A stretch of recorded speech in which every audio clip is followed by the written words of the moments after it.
Quisiera que me acompañen en una lectura de la palabra del Señor en Filipenses 1, 12 al 26. Voy a leer de la Nueva Traducción Viviente. Dice así: Además, mis amados hermanos, quiero que sepan que todo lo que me ha sucedido en este lugar ha servido para difundir la buena noticia. Pues cada persona de aquí, incluida toda la guardia del palacio, sabe que estoy encadenado por causa de Cristo. Y dado que estoy preso, la mayoría de los creyentes de este lugar han aumentado su confianza y anuncian con valentía el mensaje de Dios sin temor. Es cierto que algunos predican acerca de Cristo por celos y rivalidad, pero otros lo hacen con intenciones puras. Estos últimos predican porque me aman, pues saben que fui designado para defender la buena noticia. Los otros no tienen intenciones puras cuando predican de Cristo, lo hacen con ambición egoísta, no con sinceridad, sino con el propósito de que las cadenas me resulten más dolorosas. Pero eso no importa, sean falsas o genuinas sus intenciones, el mensaje de Cristo se predica de todas maneras, de modo que me gozo. Y seguiré gozándome, porque sé que la oración de ustedes y la ayuda del Espíritu de Jesucristo darán como resultado mi libertad. Tengo la plena seguridad y la esperanza de que jamás seré avergonzado, sino que seguiré actuando con valor por Cristo, como lo he hecho en el pasado. Y confío en que mi vida dará honor a Cristo, sea que yo viva o muera. Pues para mí vivir significa vivir para Cristo y morir es aún mejor. Pero si vivo, puedo realizar mi más labor fructífera para Cristo. Así que realmente no sé qué es mejor. Estoy dividido entre dos deseos. Quisiera partir y estar con Cristo, lo cual sería mucho mejor para mí, pero por el bien de ustedes es mejor que siga viviendo. Al estar consciente de esto, estoy convencido de que seguiré con vida para continuar ayudándolos a todos ustedes a crecer y a experimentar la alegría de su fe. Y cuando vuelva tendrán más razones todavía para sentirse orgullosos en Cristo Jesús de lo que Él está haciendo por medio de mí. Palabra del Señor. Este es el apóstol Pablo hablando y ciertamente él cantaría con nosotros a la luz de este pasaje, eso que acabamos de cantar, que la razón por la cual él vive es para adorar al Señor. Estas semanas pasadas, esta semana estuve pensando, recordando que para Navidad, unos días antes de Navidad, a mi hija, una de mis hijas, la mayor, quiso regalar unas muñecas que tenía. Ya es mayor, ya no las usa, hace años las tiene guardadas, las había guardado, eran sus muñecas que decidió no regalar en su momento, y las guardó. Y bueno, pero ya han pasado los años y ya no las usa, así que habló con mi esposa y básicamente acordaron de regalarla a una sobrinita que está entrando a la edad de jugar con muñecas. Así que eso hicimos unos días después de Navidad, visitamos a esta familia y entregó el regalo, jugó con la niña. Y a la hora de irnos, bueno, estaba la niña se quedó jugando con las muñecas y ella me dice, llegando al vehículo, me dice, me alegra que le gustaron las muñecas. Entonces yo ahí aproveché de vender mi charque, ¿verdad? Y le digo, ¿sabes? La Biblia dice que es más bienaventurado dar que recibir. Ella me dice, puede ser, dice, no sé si más que recibir, pero es bonito. Y bueno, siempre tratamos de animar a nuestros hijos cuando tienen este tipo de iniciativa y apoyarlos, que lo lleven adelante, porque quiero que experimenten esa realidad de la bendición que es dar. Eso me hizo recuerdo en ese momento, cuando escuché eso, vino a mi mente una vieja discusión filosófica que hay acerca del altruismo. Y de verdad, y si de verdad el dar lo hacemos con un motivo altruismo entendiéndose que lo hago por el beneficio de otros, me sacrifico yo, mi bienestar por el beneficio de otros, o si realmente en el fondo, ¿verdad? Porque hay escuelas de pensamiento filosóficas que dicen que en realidad lo estás haciendo porque te hace sentir bien, o sea, no deja de ser un acto interesado.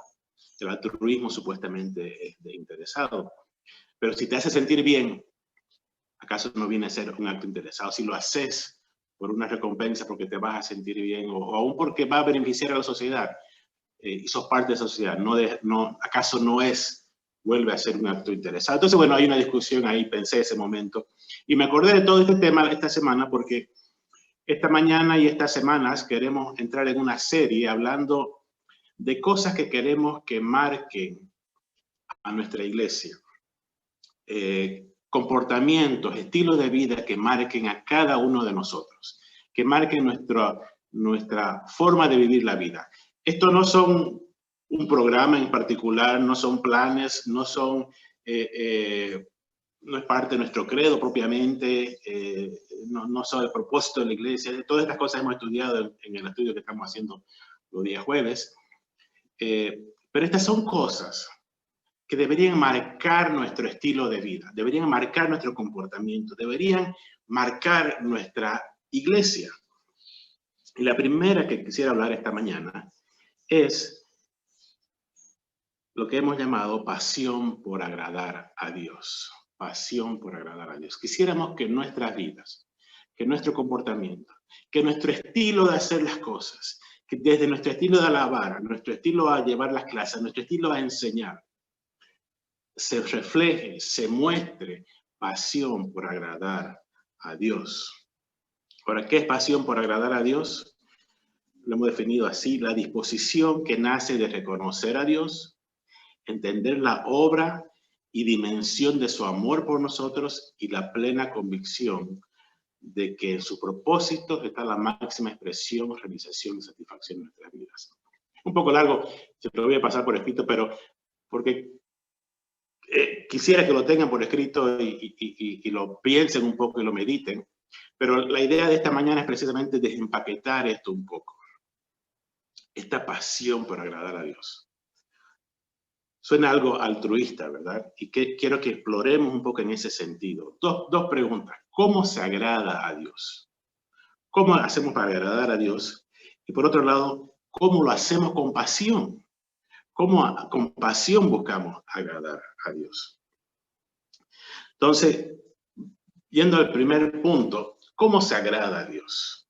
¿Cómo se agrada? ¿Sabe? Cuando pensaba en definíamos esta frase, esta aspiración que tenemos para este año, un término que pensamos usar en un momento es pasión por adorar a Dios.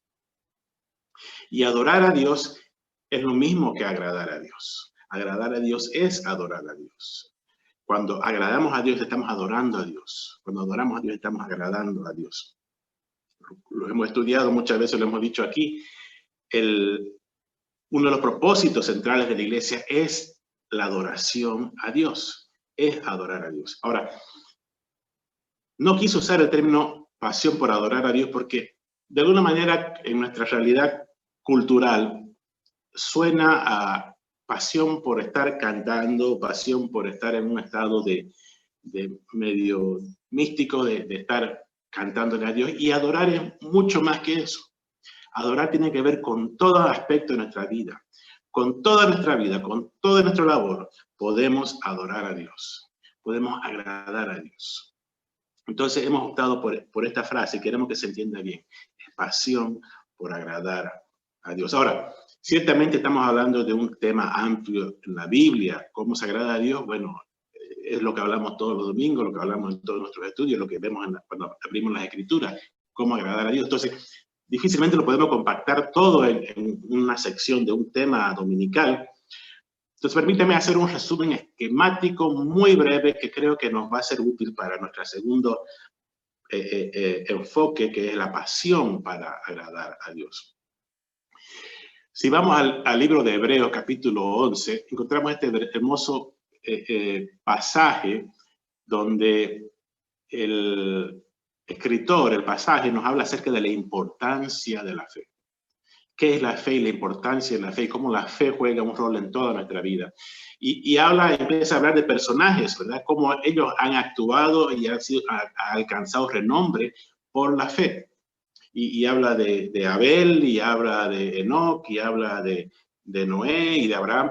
Pero en algún momento ahí, en esa descripción que está haciendo, el versículo 6 hace como una pequeña pausa y aclaración. Y quisiera que ese versículo nos sirva de guía para este propósito de qué es agradar a Dios, cómo agradamos a Dios. Hebreos 11:6 dice, sin fe es imposible agradar a Dios. Porque es necesario que el que se acerca a Dios crea que Él existe y sabe recompensar a quienes lo buscan. Entonces aquí encontramos, creo, un pequeño mini esquema que nos sirve para entender cómo se agrada a Dios. Dice que la fe, sin fe no podemos agradar a Dios, ¿verdad? La fe es importante y lo explica por qué la fe es importante. ¿En qué es que la fe es importante? Es importante, dice, porque el que se acerca a Dios necesita creer que Él existe, que está ahí, y para eso necesita fe. Y necesita saber que es un Dios bueno, un Dios que sabe recompensar a quienes lo buscan, a quienes están en sus caminos.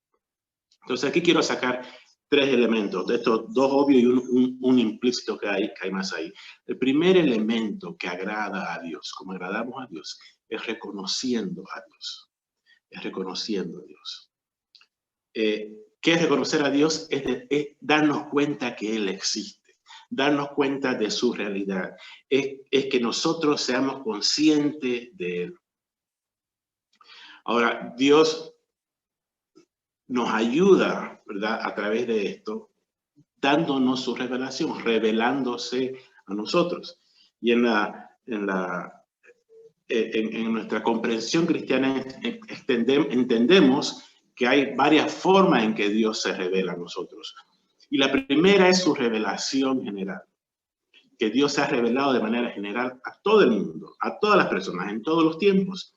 El apóstol Pablo en Romanos capítulo 1, versículos 19 en adelante dice, lo que de Dios se puede conocer es evidente, pues Dios se lo reveló, porque lo invisible de Dios, es decir, su eterno poder y su naturaleza divina, se hacen claramente visibles desde la creación del mundo y pueden comprenderse por medio de las cosas hechas.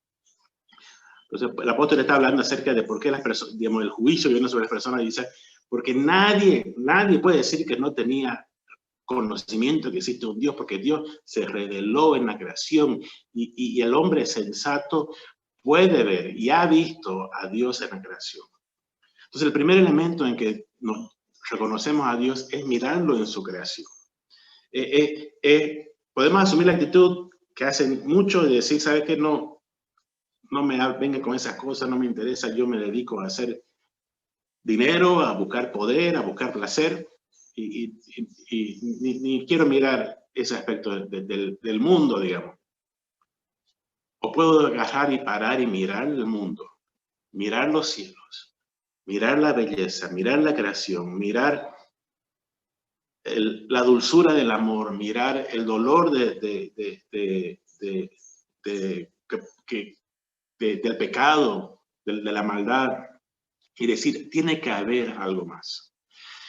Y sabe que el hombre de alguna manera siempre ha hecho esto. Pues, evidencia de esto es que hay tantas religiones y han habido religiones, porque el hombre de alguna manera siempre ha intuido que hay un Dios detrás de este mundo.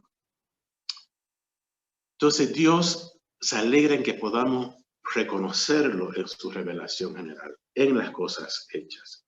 Ahora, Dios no se quedó ahí, su revelación se volvió específica. Dios se presentó como el Dios omnipotente, como el Dios eterno, el todopoderoso, a todo el mundo en todo tiempo. Pero también se presenta como Jehová. Y lo hace a través de la historia singular del pueblo judío, del pueblo israelita, hebreo, ¿verdad? Y la vida singular y culminación de esa historia en la vida singular trascendente de nuestro Señor Jesucristo. Y nos explica y se presenta a nosotros y nos hace una invitación hacia Él. En ese mismo pasaje, Romanos 1, en la introducción en esa carta, Pablo se presenta y dice, yo, Pablo, siervo de Jesucristo, llamado a ser apóstol y apartado para el evangelio de Dios, que Él ya había prometido por medio de sus profetas en las Santas Escrituras, les escribo acerca de su Hijo, nuestro Señor Jesucristo, que conforme a los hombres descendía de David, pero que conforme al Espíritu de Santidad fue declarado Hijo de Dios con poder por su resurrección de entre los muertos. Es decir, ya había una revelación. Ya nos había hablado a través de los profetas y ahora nos había dicho muchas cosas y nos había hablado de un evangelio que venía, de una salvación que venía. Y aquí está, y les hablo acerca del Señor Jesucristo. El escritor de los Hebreos lo pone de esta manera, dice, Dios, capítulo Hebreos 1, dice, Dios que muchas veces y de distintas maneras habló en otros tiempos a nuestros padres por medio de los profetas, en estos días finales nos ha hablado por medio del Hijo, a quien constituyó heredero de todo y mediante el cual hizo el universo. Él es el resplandor de la gloria de Dios. Él es la imagen misma de lo que Dios es. Él es quien sustenta todas las cosas con la palabra de su poder. Después de llevar a cabo la purificación de nuestros pecados por medio de sí mismo, se sentó a la derecha de la majestad en las alturas. Entonces Dios se ha revelado de manera específica, clara, completa, para nuestra salvación. Y Dios agrada que podamos reconocerlo en ese nivel. Pero hay un tercer nivel como Dios se revela y es la revelación personal. Y es que Él se nos muestra que todo eso se hace realidad y carne en un momento de nuestra vida, ¿verdad? Y toca nuestro ser. Y Jesús le dijo a sus discípulos, San Juan 16, 7, 8 dice, pero les digo la verdad, les conviene que yo me vaya, porque si no me voy, el Consolador no vendrá a ustedes. Pero si me voy, yo se lo enviaré, y cuando Él venga, convencerá al mundo de pecado, de justicia, de juicio. Es decir, cuando Él venga, ustedes terminarán de comprender su lugar en esa historia, su posición en esa historia, su condición de pecador, su condición de separado de Dios, su condición de necesitar un Salvador, su necesidad de venir al Señor. Y Dios se alegra que podamos atravesar este camino y llegar a esa y aceptar esa revelación y reconocerlo. Y este es un camino que tenemos que caminarlo todos de alguna manera. Y es importante que lo miremos en esa dimensión, la revelación de Dios. Porque eso hace nuestra fe fuerte, sólida. Habemos muchos que nos hemos criado dentro de la iglesia, dentro del evangelio, y nos hemos criado escuchando el evangelio, y nos hemos criado escuchando la historia. Y a temprana edad hemos recibido al Señor. Pero nunca hemos tenido la capacidad de mirar la belleza completa de su evangelio, de su palabra, de su revelación específica en la palabra de Dios. Y necesitamos eso. Aunque ya hemos empezado por la convicción de nuestra condición de pecado, necesitamos poder mirar y apreciar toda la revelación específica. Y también necesitamos aprender a mirar y apreciar la revelación general de Dios, la grandeza de su poder en el universo. Todo eso fortalece nuestra fe y todo eso agrada a Dios. Entonces, el primer elemento de cómo agradamos a Dios es reconociéndolo, creer que Él existe, saber que existe, saber que es una realidad plena. Segundo elemento, que naturalmente nace de esa convicción, de esa revelación personal, es la decisión de obedecerle. Es obedeciéndolo. El primero es reconociéndolo, el segundo es obedeciéndolo. Que en la Biblia es casi sinónimo de amándolo, ¿verdad? La obediencia es amor cuando se trata del Señor. Le preguntaron a Jesús en un momento, los maestros judíos, Jesús, ¿cuál es el mandamiento más importante? La religión judía se caracterizaba por una serie de mandamientos que se tenían que cumplir y ser muy rigurosos en cumplirlos, ¿verdad? Ser muy obedientes a esos mandamientos. Le preguntan a Jesús, Jesús, ¿cuál es el mandamiento más importante? Y él dice, ¿sabe cuál es el mandamiento más importante? Amar al Señor tu Dios. Mateo 22, 37 al 40. Amarás al Señor tu Dios con todo tu corazón, con toda tu alma y con toda tu mente. Y le añade otro, dice, y amarás a tu prójimo como a ti mismo.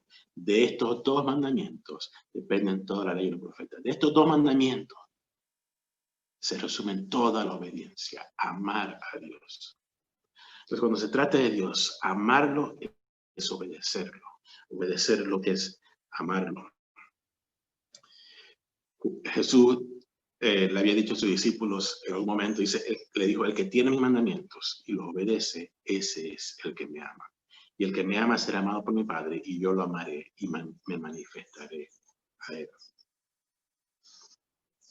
¿Por qué lo amamos al Señor? ¿Por qué le obedecemos? Porque Él nos amó primero.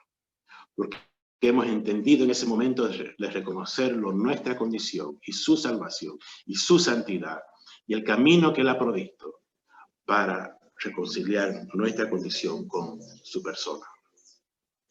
Dice el mismo apóstol Juan en su carta, primera Juan 4:19, dice, nosotros lo amamos a Él porque Él nos amó primero. Entonces, es amando al Señor, obedeciendo al Señor. No quiero dejar de paso el énfasis del mismo apóstol en esa carta, primera de Juan, dice, amados, sí, hablando de que, haciendo eco de la palabra de Jesús, de que amar a Dios va casado con amar a las personas. ¿Verdad? Dice, amados, si Dios nos ha amado así, versículo 11, capítulo 4, amados, si Dios nos ha amado así, nosotros también debemos amarnos unos a otros. 20. Si alguno dice, yo amo a Dios, pero odia a su hermano, es mentiroso. Pues el que no ama a su hermano, a quien ha visto, ¿cómo puede amar a Dios a quien no ha visto?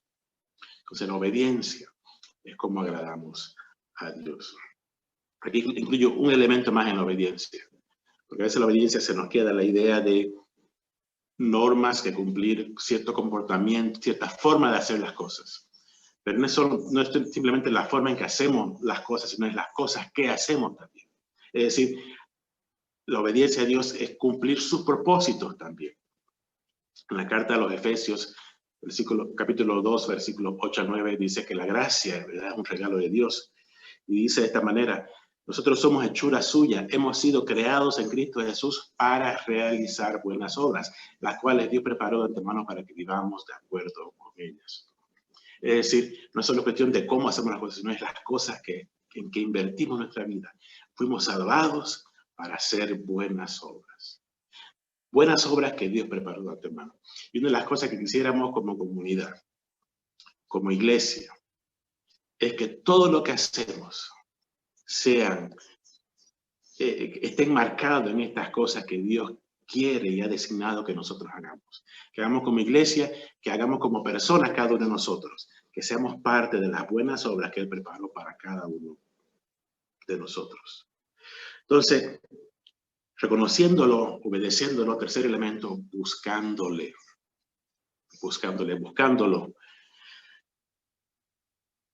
Y este tema de la búsqueda de Dios es un tema tan importante, tan trascendente y permanente en toda esta historia. Por eso es importante reconocer a Dios en toda su revelación. Aún desde el Antiguo Testamento, Dios es un Dios que nos busca, que busca a su pueblo, que busca una relación con nosotros. Según la Crónicas 15:2 dice, el Señor estará con ustedes si ustedes están con Él. Si lo buscan, lo hallarán, pero si lo dejan, también Él los dejará. Está hablándole al pueblo de Israel. Si lo buscan, lo hallarán. Isaías 55:6 dice, busquen al Señor mientras pueda ser hallado. Llámenlo mientras se encuentre cerca. Jeremías 29:13 dice, cuando ustedes me busquen, me hallarán, si me buscan de todo corazón. Isaías 65:1 dice, me di a conocer a los que no preguntaban por mí. Dejé que me hallaran los que no me buscaban. A una nación que no invocaba mi nombre, le dije, aquí estoy. Un tema permanente y parte de la historia y parte de cómo Dios se revela es el Dios que vino a buscarnos y que nos busca y anhela una relación personal con nosotros. Y nuestra respuesta natural, la respuesta que le agrada es nosotros buscarlo a Él. Salmo 9:10 dice, en ti confían los que conocen tu nombre, porque tú, Señor, proteges a los que te buscan. Salmo 63:1 dice, Dios mío, tú eres mi Dios, yo te buscaré de madrugada, mi alma desfallece de sed por ti. El Evangelio de Mateo dice, Mateo 7:7, pidan y se les dará, busquen y encontrarán, llamen y se les abrirá. El pasaje que leímos al principio de Hebreos 11:6 dice, sin fe es imposible agradar a Dios, porque es necesario que el que se acerca a Dios crea que Él existe y sabe recompensar a quienes lo buscan. Salmo 34:10, los cachorros del león chillan de hambre, pero los que buscan al Señor lo tienen todo. ¿Sabe qué agrada al Señor? Que lo busquemos. Y es un anhelo de su corazón, y es lo que le agrada a Él y nos llena a nosotros, es buscar al Señor. Entonces, reconociéndolo, obedeciéndole, buscándole, son las formas en que agradamos a Dios.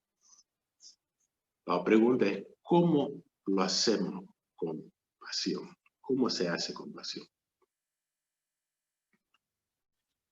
Creo que la consecuencia lógica de esto, reconocer, obedecer, buscar, nos da la respuesta a cómo encontrar pasión en agradar a Dios.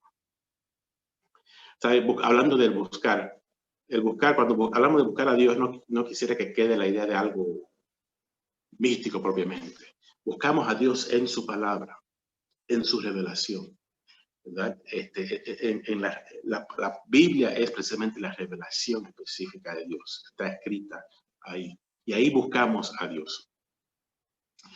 La lectura, pero no lectura simplemente por cumplir, sino la lectura que leemos con la intención de entender, de pausar y decir, ¿por qué dice esto? ¿Y por qué no dice así? ¿Acaso no dijo algo diferente acá?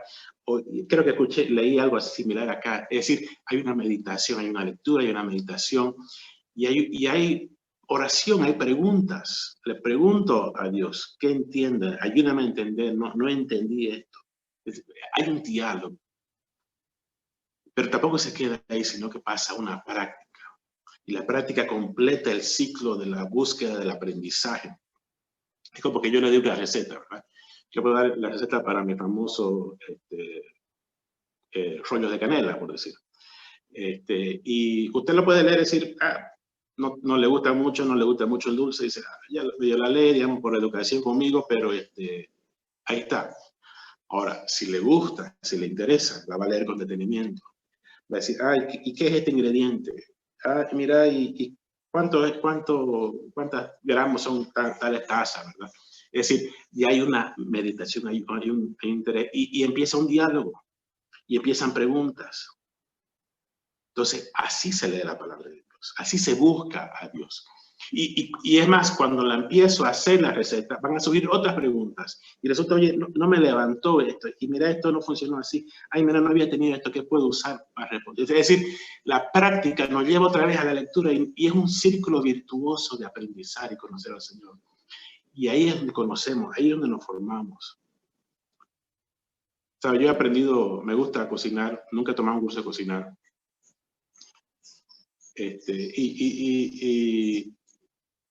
Y lo hago y me gusta, y creo que a la gente le gusta lo que cocino, pero mi única virtud en cocinar es que yo sigo instrucciones, puedo seguir instrucciones, ¿verdad? Y no tengo miedo de probar y fallar y experimentar. Pero así es que uno aprende. En ese proceso uno ya se da idea, tiene criterio, sabe mezclar, puede experimentar, y eso produce un conocimiento natural.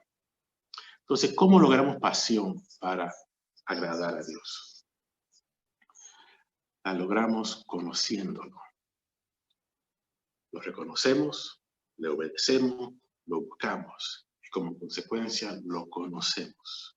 En conocer a Dios, que crea en nosotros una pasión, crea en nosotros una motivación natural por agradarlo. ¿Sabe?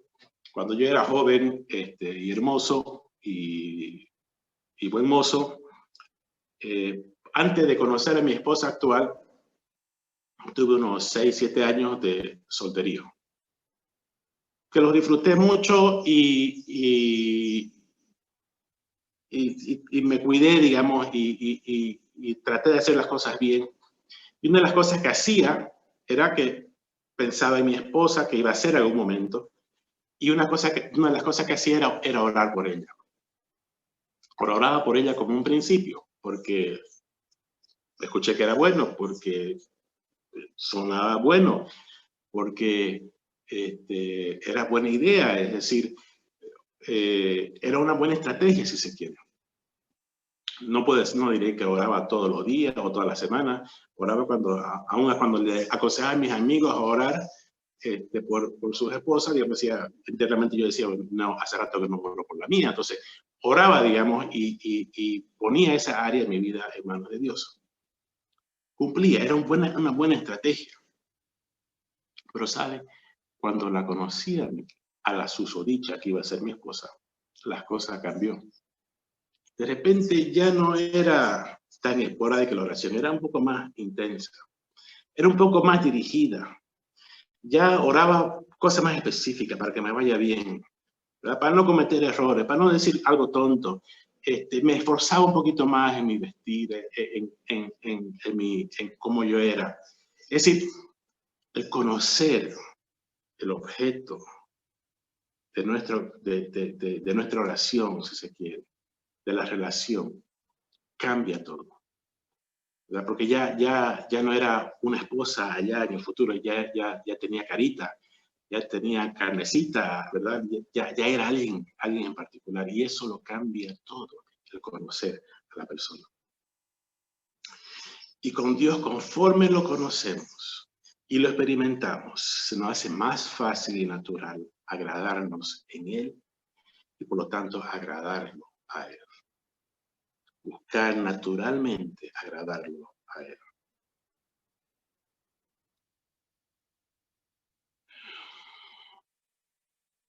En nuestra relación con Dios, este principio llega a su máxima expresión. Y quiero usar estos últimos minutos en este sentido, con esta idea que voy a desarrollar. John Piper, el pastor, lo ha puesto de esta manera. Él, durante 35 años, él ha hablado de este concepto y creo que no hay quien mejor nos lo desglose este concepto que él. Dice, Dios es máximamente glorificado en nosotros cuando nosotros estamos máximamente satisfechos en Él.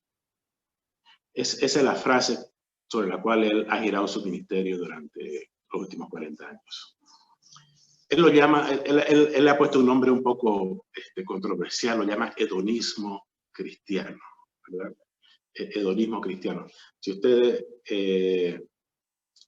recuerdan su filosofía, el hedonismo es la escuela de pensamiento filosófica donde lo que importa es mi placer, donde el valor máximo es la satisfacción de mi placer, mis intereses. Entonces pareciera, ¿verdad? Y eso en contraposición al bienestar de Dios, a lo que Dios quiere, a lo que quieren las otras personas. La búsqueda del placer personal. Y eso no pareciera completamente opuesto al mensaje cristiano, pero él dice, hay una versión, si entendemos la Escritura claramente, hay una versión cristiana de esto. Entonces él dice, el primer elemento que tenemos que entender, dice, Dios creó el mundo para su alabanza. Existimos para la gloria de Dios. Isaías 43, 6 al 7 dice, al norte le diré, entrégamelos, y al sur le diré, no retengas más a mis hijos. Trae a mis hijas de los confines de la tierra. A todos los que llevan mi nombre, yo los he creado. Los formé y los hice para gloria mía. El apóstol Pablo en Efesios capítulo 1, versículo 3 al 6 dice, en él Dios nos escogió antes de la fundación del mundo para que en su presencia seamos santos e intachables. Por amor nos predestinó por medio de Jesucristo, para que por medio de Jesucristo fuéramos adoptados como hijos suyos, según el beneplácito de su voluntad, para alabanza de la gloria de su gracia, con la cual nos hizo aceptos en el amor.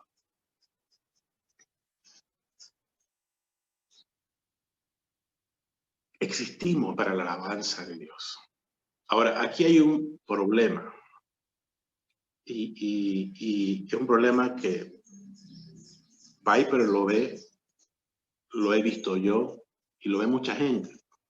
Y el problema es que en el corazón de esta respuesta está la autopromoción de parte de Dios. Creó el mundo para su alabanza, para su gloria. Y eso no nos suena bien. Eso pareciera que está mal, que Dios se busque promocionarse a sí mismo, que cree un mundo, un universo para su propia gloria. Oprah Winfrey, Brad Pitt, C.S. Lewis, Eric Ries, Michael Proust, todos estos personajes se alejan de Dios, tropiezan con esta autoproclamación de Dios, que no está en estos dos versículos, es parte de toda la revelación de Dios. Oprah, la estrella de televisión americana, dice, se alejó del cristianismo ortodoxo a sus 27 años por la enseñanza bíblica de que Dios es celoso. Él demanda que nadie más tenga nuestra más alta lealtad y afecto. No le sonaba amoroso, dice. Brad Pitt, actor de cine, dice que se aleja de la fe de su juventud porque Dios dice, tú tienes que decir que yo soy el mejor. Me parecía ser más un tema de ego, dice. C.S. Lewis, cuando el famoso pensador cristiano, cuando todavía no era cristiano, se quejaba que la demanda de Dios de ser alabado sonaba a la de una mujer vana que busca cumplidos. Eric Ries, el escritor de un libro que se llama Un Evangelio Americano, ciertamente un evangelio no bíblico, dice, rechazó al Jesús de los evangelios porque solo un egomaníaco demandaría que le amemos más a él que a nuestros padres e hijos.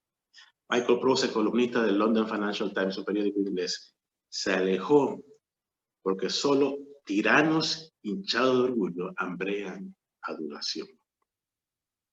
¿Sabe? Para muchos, el conocer esta dimensión de Dios es una incomodidad, sino un tropiezo completo, una incomodidad.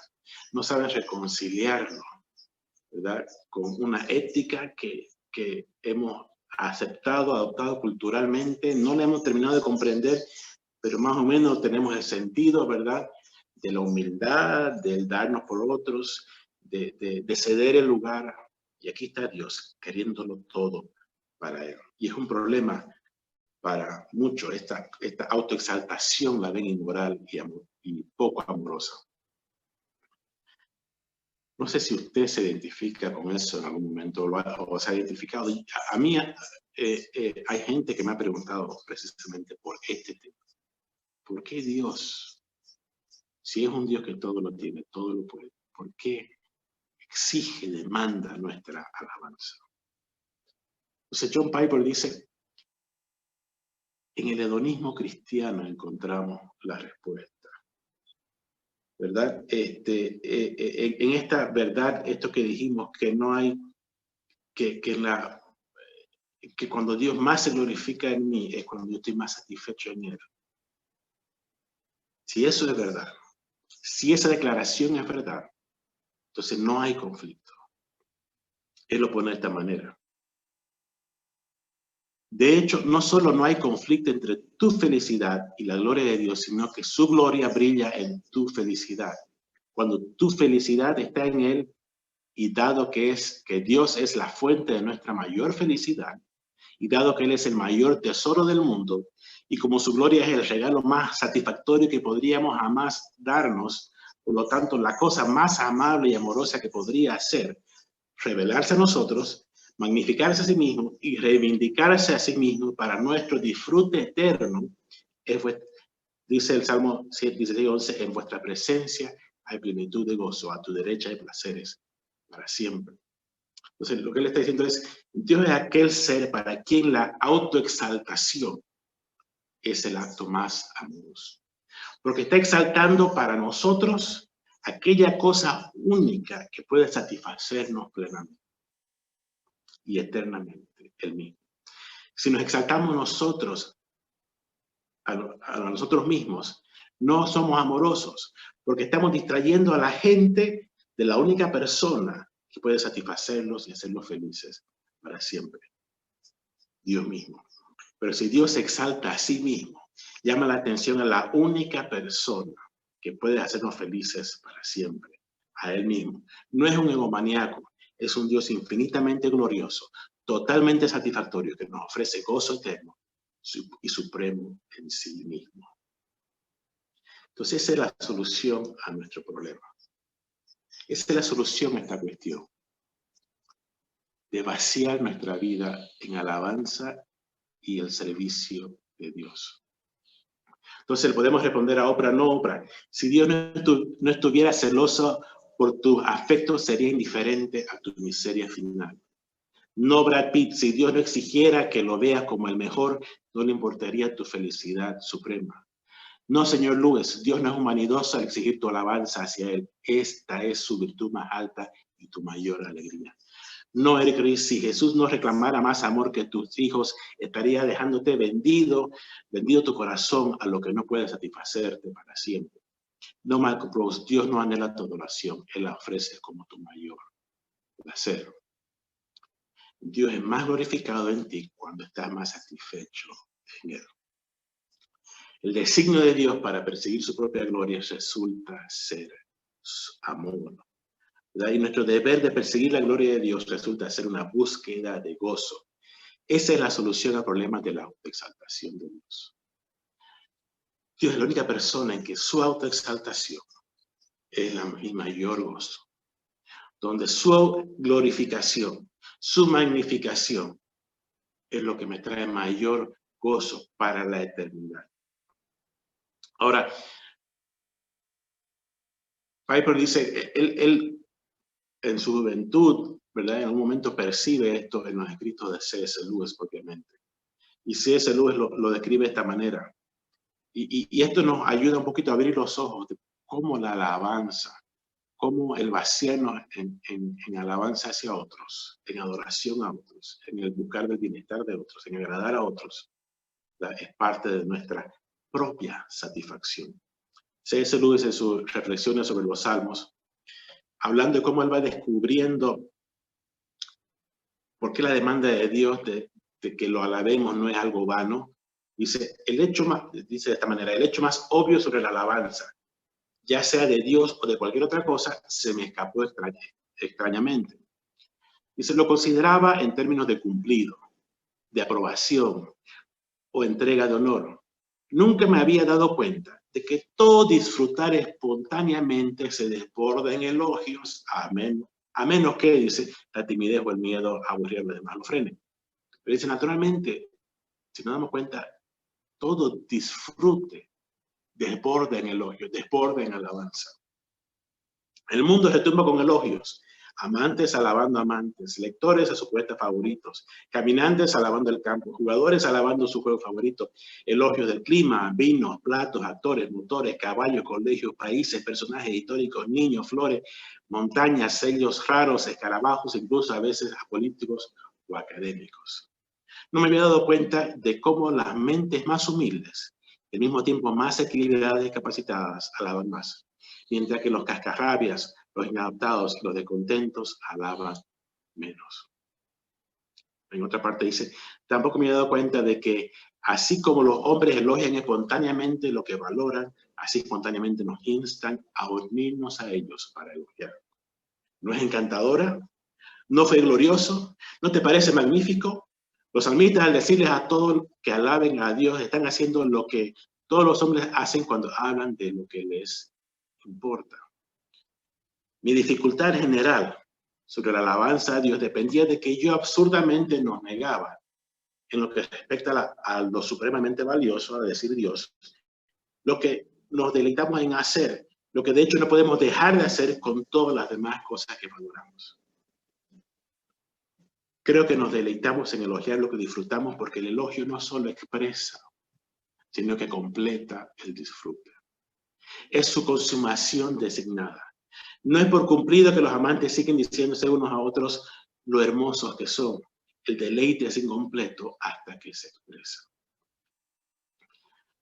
Entonces, Piper dice, ahí estaba el impecable mandamiento de Dios de que lo veamos como glorioso y lo alabemos en una orden que no nos conformemos a nada menos que la consumación de nuestro gozo en Él. El alabar a Dios, la instancia de Dios que lo alabemos y apreciemos su gloria y declaremos su gloria, no es nada menos que nuestra búsqueda y consumación de nuestro propio gozo en Él.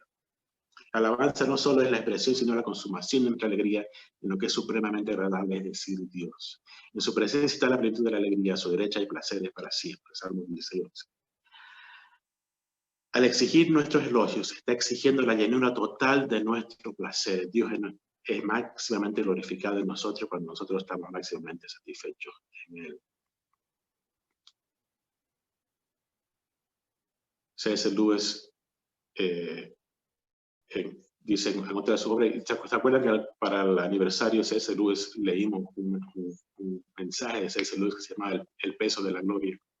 Y en ese mensaje, tal vez ustedes recuerden, una de las cosas que Lewis argumenta es, saben que Dios no tiene problemas en que nosotros en que tengamos búsqueda de placer. El problema es que él tiene que buscamos placeres michis, por decir, insignificantes. El problema es que como dice, nos estamos conformando con pasteles de barro cuando él tiene un bufete para darnos. Él no quiere suprimir nuestro gozo, no quiere suprimir nuestro placer. Dios no es un Dios que nos quiere frenar de buscar el placer en la vida. Él quiere más bien que aprendamos a apreciar lo que verdaderamente nos va a dar placer, lo que verdaderamente nos va a satisfacer. Y eso es Él mismo. El apóstol Pablo lo pone de esta manera, en el pasaje que leímos esta mañana al principio, dice, versículos 20 y 21. Mi ardiente anhelo y esperanza es que en nada seré avergonzado, sino que con toda libertad, ya sea que yo viva o muera, ahora como siempre Cristo sea exaltado en mi cuerpo. Porque para mí el vivir es Cristo y el morir es ganancia. El apóstol Pablo está diciendo esto, vivir para mí es Cristo. Filipenses 3:8 dice, es más, todo lo considero pérdida por razón del incomparable valor de conocer a Cristo Jesús, mi Señor. Por él he perdido todo y lo tengo por estiércol a fin de ganar a Cristo Jesús. La vida para el apóstol era Cristo, era el conocimiento de Cristo, era la plenitud de Cristo, era disfrutar a Cristo, era Cristo mismo. Y el morir, dice, era ganancia, porque iba a estar más cerca de Cristo, es mucho mejor. Dios es glorificado en nosotros cuando Él es más precioso que todo aquello que la vida nos puede dar o la muerte nos puede quitar. La expresión máxima de la búsqueda de su propia gloria alcanza su clímax en el lugar donde hace el mayor bien, la cruz. En la cruz Dios sostiene su gloria y provee para nuestro perdón. En la cruz Dios reivindica su honor y asegura nuestra felicidad. En la cruz Dios magnifica su valor y satisface nuestras almas. Es el acto más grande de la historia. Cristo hizo realidad para que pecadores y merecederos